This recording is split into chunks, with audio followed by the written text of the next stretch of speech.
श्री स्वामी हरिदासो विजय तीर्थराम।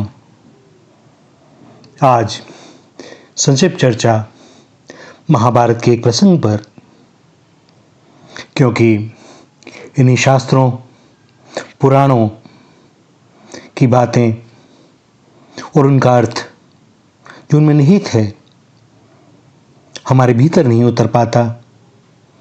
हमें यह सब मात्र कहानियाँ लगती हैं, कपोल कल्पित सी। किंतु भैया, जब इन पर चिंतन किया जाएगा तो भगवत कृपा से इनका जो वास्तविक अर्थ है वह भी भीतर उतरेगा और यह भी समझ में आएगा कि हमारा आचरण कैसा होना चाहिए, हमारा जीवन कैसा होना चाहिए। महाभारत में हम आज बात करते हैं दुर्योधन के जो सेनापति थे उनके नाम पर। दुर्योधन के प्रथम सेनापति भीष्म, और जब उन्होंने शरशैया का आश्रय लिया तो द्रोणाचार्य सेनापति बने। द्रोणाचार्य के बाद कर्ण और कर्ण के बाद शल्य। ये चारों जो एक के बाद एक दुर्योधन के सेनापति बने, बड़े महान थे।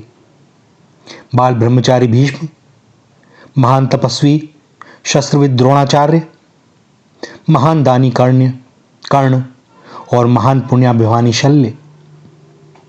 तो ब्रह्मचर्य, तप, दान और पुण्याभिमान, ये चार सेनापति हैं दुर्योधन के। और आश्चर्य का विषय के चारों मारे गए।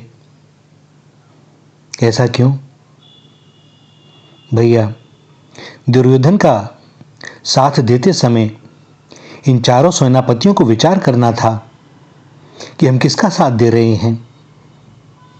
यह दुर्योधन अधर्म का प्रतीक है और उसके ब्रह्मचर्य, तप, दान और पुण्याभिमान, ये चार सेनापति उस अधर्म को जिताने के लिए लड़ाई लड़ रहे हैं।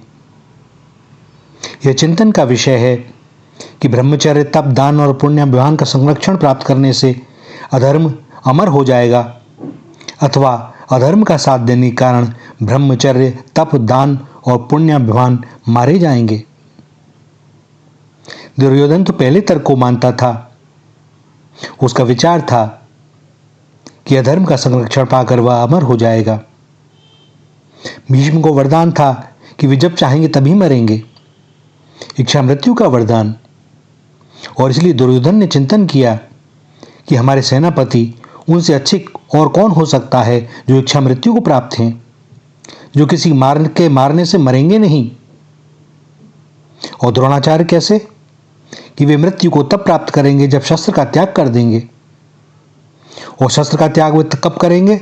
जब कोई उनके पुत्र अश्वत्थामा की मृत्यु कर दे। और अश्वत्थामा तो अमर हैं, वह मर नहीं सकते। तो द्रोणाचार्य भी अमर हैं। और महारथी कर्ण, वह तो अमर है ही, क्योंकि कवच कुंडल के साथ उसका जन्म हुआ है और जब तक उसके कवच कुंडल सुरक्षित हैं उसे कोई मार नहीं सकता। अब रहे चौथे सेनापति शल्य। शल्य को श्री कृष्ण के बराबरी का सारथी माना जाता है। तो जैसे श्री कृष्ण अमर हैं, उसी प्रकार उन्हीं के समान कुशल सारथी होने के कारण शल्य को भी दुर्योधन ने अमर मान लिया। परंतु में दुर्योधन का सारा गणित भैया यहीं धरा का धरा रह गया। जिन चारों सेनापतियों को उसने अमर माना था वे सब के सब उसके सामने मारे गए। अब प्रश्न यह है कि धर्म अमर है या मृत्यु? इसका उत्तर कि धर्म तो अमर है ही, पर जो धर्म अधर्म को अमर बनाने के लिए सचेष्ट हो वह क्या धर्म है? यही मुख्य प्रश्न है। कौरव पक्ष के चारों सेनापति भीष्म, द्रोण, कर्ण, शल्य मारे जाते हैं और अंत में जब अकेला दुर्योधन बचा रहता है तो उसकी मां गांधारी उससे कहती है, पुत्र, सब तो मारे गए पर मैं तुम्हें नहीं मरने दूंगी। जब गांधारी का धृतराष्ट्र से विवाह हुआ तो गांधारी ने निश्चय किया कि यदि मेरे पतिदेव अंधे हैं तो फिर मैं भी अपनी दृष्टि का उपयोग नहीं करूंगी। और उसी समय उसने अपनी आंखों पर पट्टी बांध ली। लोगों ने कहा, धन्य है गांधारी जिसने अपनी आंखों के रहते हुए भी उन पर पट्टी बांधकर पातिव्रत धर्म का पालन किया। गांधारी वास्तव में मूर्तिमयी ममता है और केवल गांधारी ही पट्टी नहीं बांधती, वरन हम जितने भी ममता वाले हैं सब के सब अपनी आंखों पर पट्टी बांधे हुए हैं। वे कहते हैं कि चाहे जो कुछ भी हो, लेकिन हमें अपने प्रियजनों की विकृतियों के बारे में कुछ नहीं देखना है। धृतराष्ट्र और गांधारी का पक्ष यह है कि दुर्योधन, दुशासन और हमारे 100 बेटे चाहे कितने भी बुरे क्यों ना हो, पर हैं तो हमारे बेटे। और यह केवल महाभारत का ही सत्य नहीं है, यही सत्य हमारे और आपके जीवन का भी है। हमने निर्णय लिया है कि हमारा बेटा बुरा भी है, तब भी हम उसकी अपनी आंखों पर पट्टी बांधे रहेंगे, उसकी बुराई पर दृष्टि नहीं डालेंगे। और गीता में भगवान श्री कृष्ण का पक्ष यह है कि जहां पर विकृति है वहां पर कोई भी संबंध क्यों ना हो, उसे नष्ट होना ही चाहिए, क्योंकि विकृति तो अंतिम में विकृति ही है। गांधारी के मन में यह गर्व भी है कि मैं तो पतिव्रता हूं और उस पातिव्रत धर्म के निर्वाह के कारण मुझे जो वर प्राप्त है, मैं अपने पुत्र को मरने नहीं दूंगी। यही मोह है। मोह कितना बलवान है। सती गांधारी इस मोह के आक्रमण से बच नहीं पाती। उसे विश्वास है कि वह अपने पातिव्रत्य धर्म के बल पर दुर्योधन के मरने से बचा लेंगी।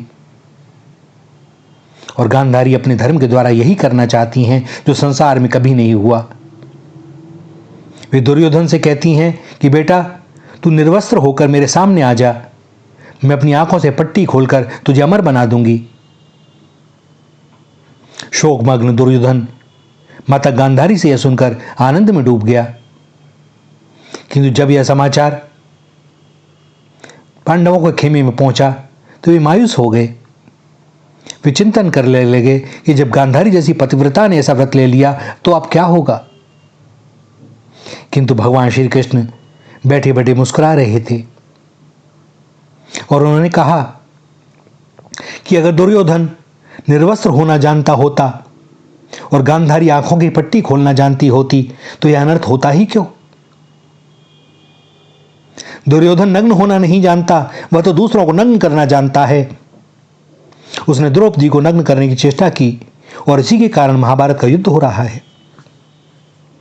स्वयं नग्न होने का तात्पर्य है अपने दोषों को देखना, उन्हें स्वच्छ करने की चेष्टा करना, और दूसरों को नग्न करने का अर्थ है कि दूसरों के दोषों को देखना, उनको नीचा दिखाने की चेष्टा करना। दुर्योधन में आत्मदोष दर्शन की प्रवृत्ति ही नहीं है, वह केवल परदोष दर्शन ही करता है, अतः वह नग्न हो नहीं सकता। उधर गांधारी पतिव्रता तो है, पर उसे अपनी आंखों की पट्टी खोलना नहीं आता। यह सत्य है कि उनकी आंखों में ऐसी शक्ति है कि चाहे तो वे किसी को भस्म कर दें और चाहे तो किसी के शरीर को वज्र बना दें, पर वे आंखों को खोलने जाने तब ना। यदि गांधारी ये जानती होती तो जिस समय भरी सभा में दुर्योधन द्रौपदी को नग्न करवा रहा था, वे कह सकती थी कि दुर्योधन, यदि तुम ऐसा अन्याय करोगे तो मैं अपनी आंखों की पट्टी खोलकर तुम्हें अभी भस्म कर दूंगी। और यदि वैसा करती तो सारा पाप ही समाप्त हो जाता। पर कैसी विडंबना कि गांधारी पाप को अमर बनाने के लिए अपनी आंखों की पट्टी खोलने का व्रत लेती हैं। अपने पातिव्रत्य धर्म के बल पर दुर्योधन को अमर बनाने पर तुली हैं, जो दूसरों के पातिव्रत्य धर्म को नष्ट करने पर तुला रहता है। पर क्या वे अपनी इच्छा में सफल हो पाती हैं? धर्म के साक्षात घनीभूत स्वरूप भगवान श्री कृष्ण के रहते क्या अधर्म अमर बन सकता है?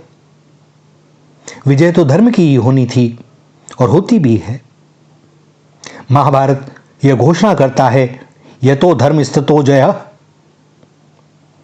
दुर्योधन भी सोचता था कि जीत उसी की होगी, क्योंकि ब्रह्मचर्य, तप, दान, पुण्य और पातिव्रत्य रूप धर्म उसी की तरफ है। पर महाभारत में एक वाक्य और कहा गया है, यथा कृष्ण स्थितो धर्मः, जिधर कृष्ण है उधर धर्म है।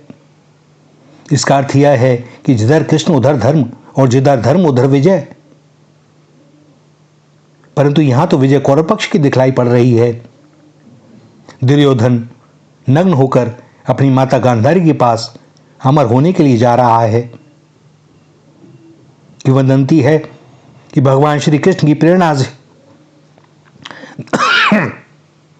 देवर्षि नारद दुर्योधन के सामने आ जाते हैं। वह अपने महल के सारे खिड़की दरवाजों को बंद कर नग्न होकर अपनी मां के पास बड़ी सावधानी से जा रहा है कि कहीं कोई उसे देख ना ले। किंतु जब वह देवर्षि नारद को देखता है तो ले जाकर बैठ जाता है। भैया, संत के सामने उसे अपने दोष प्रकट करने चाहिए थे और कहां वह लजाकर छिपने की चेष्टा करता है। देवर्षि नारद मुस्कुरा दिए, बोले, भैया, जब मेरे सामने इतना संकोच कर रहे हो तब अपनी मां के सामने क्या करोगे? कुछ तो कपड़ा पहन लेते। कैसी बढ़िया सलाह दी है उन्होंने कि कुछ ढक लो और कुछ प्रकट करो। और नारद की यह सलाह दुर्योधन के स्वभाव के अनुकूल ही थी। दुर्योधनी क्यों, यह हम सब की प्रवृत्ति के अनुकूल बात है। तो जब दुर्योधन कमर में कपड़ा लपेटकर मां के पास पहुंचा और मां ने आंखों की पट्टी खोलकर उसकी ओर देखा तो दुर्योधन का सारा शरीर वज्र हो गया। केवल कमर ही जिस पर कपड़ा लिपटा हुआ था वह दुर्बल रह गई। श्री कृष्ण ने मुस्कुराकर कहा, देखो, पतिव्रता ने अधर्म को अमर बनाना चाहा, पर अधर्म तो अमर हुआ नहीं, बल्कि पतिव्रता ने अधर्म के मरने का उपाय जरूर बता दिया। इससे पूर्व तो यह चिंतन करना पड़ता कि दुर्योधन को मारने के लिए उस पर कहां वार करना है, पर अब यह स्पष्ट हो गया कि दुर्योधन की कमर पर ही वार करना होगा। हमारा ब्रह्मचर्य, हमारा तप, हमारा दान और हमारा पुण्य यदि केवल मोह और अहंकार की सृष्टि के लिए है तो वह धर्म नहीं, अधर्म है। और ऐसे अधर्म का शीघ्र नष्ट हो जाना ही उचित है। रामायण में भी हम यही बात देखते हैं। विभीषण की तपस्या, उसकी साधना रावण को ही बल प्रदान करती थी।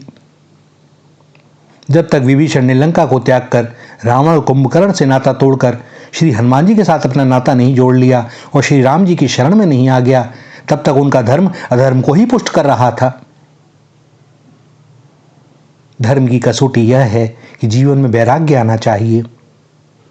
धर्म ते बिरति जोगते ज्ञाना। और धर्म से जब वैराग्य आवे जीवन में तो समझना चाहिए कि श्री हनुमान जी महाराज आ गए।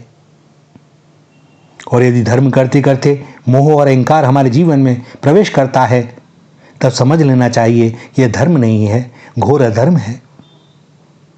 तो सब समय चिंतन करते रहें, हम कर क्या रहे हैं, हम किस पक्ष में हैं, हमारा लक्ष्य क्या है और उसके बढ़ने के लिए हम कौन से प्रयत्न कर रहे हैं। क्या हमारा मार्ग ठीक है? और जब भी कोई संशय हो, भैया, भगवान से प्रार्थना करो, सद्गुरुदेव से प्रार्थना करो, उनकी शरण में जाओ, वे मार्ग बता देंगे। तो जिधर भगवान है हमें उधर चलना है भाई। तो चलें उधर ही, उनके पास। श्री राधा, श्री राधा, श्री राधा।